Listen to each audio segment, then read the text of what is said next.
It's time for laughs, it's time for fun, it's time to learn for everyone at Nana's Cooking Craft Corner.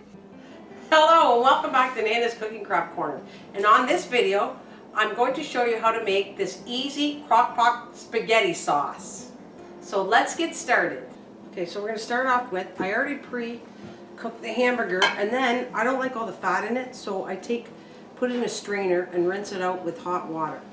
So I'm going to add that in, and all the ingredients will be listed down below. So I'm going to start with the hamburger. I'm going to shove that in there.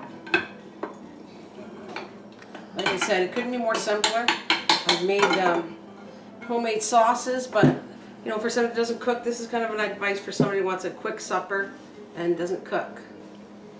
Okay, so, and then I opened up now I would use fresh, but I didn't have them, so I opened up a couple of cans of mushrooms, and I'm going to add that in to it. Alright, and what I normally do is I do a variety of two different kinds of sauces and mix them together. So this one's a vegetarian sauce. Doesn't really matter. Take two of your types of sauces you like together and combine them. So this one's a Cattle, C-A-T-L-L-I-E, Cattle sauce. And what I'm going to do is put a couple cans of ragu, which I happen to like, but I find it sweet, so the other one kind of cuts the sweetness a little bit out. Again, any kind of sauce that you would like, 2 cans of different kinds of sauces. With the pre-cooked hamburger, mushrooms, I'm going to put another can.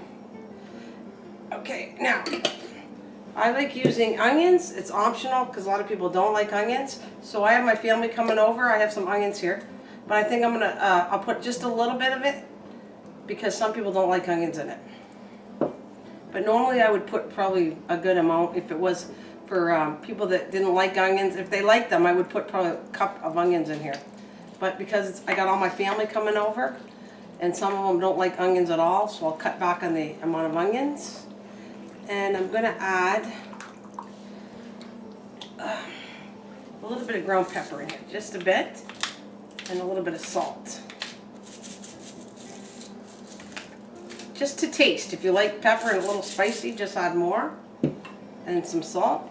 So there you have it. That's pretty easy. That's my easy Crockpot spaghetti sauce, and I hope you enjoyed this. Alright. Okay, I've let this sit in the Crockpot for about 5 to 6 hours on, well, you can put it on high and then turn it down to low. Now I made a nice beautiful batch of spaghetti. I'm going to show you how this looks all together, and we're having it for dinner actually.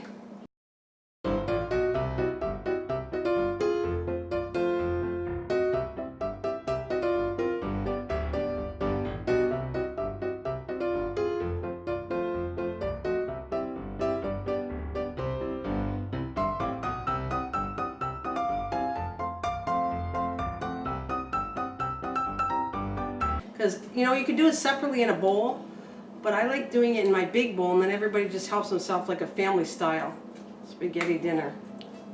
One more scoop. There we go. So everybody gets a little bit of sauce. And I'm going to take some Parmesan cheese, freshly ground. And look at that. Yum. There we go. Nice big, all over the place of fresh Parmesan. Now you can take the, you know, you don't have to have Parmesan if you don't like it, or you can put another kind of cheese on top of it, or you can buy the quick Parmesan in the can. Now I also made some homemade little garlic bread, so I'm going to put this all the way around it to make it look nice and pretty and ready to eat for everybody to have some. There we go. Now if you're interested in knowing how I made the garlic bread, just leave a comment down below, and then I'll list it in the show more section how I made the garlic bread. There we go. Now I do want to state that one of the reasons I did this video is for Ridiculous Zeke. I asked him, he's a good subscriber, and I asked what he would like to have, and so I made this recipe up for him. So I hope he sees that. And I'm going to also add, to finish it off, a little bit of fresh parsley. More. Now, doesn't that look fabulous? So if you like this video, please give me a like, comment, and subscribe. And for now, see you soon. Take care. Bye.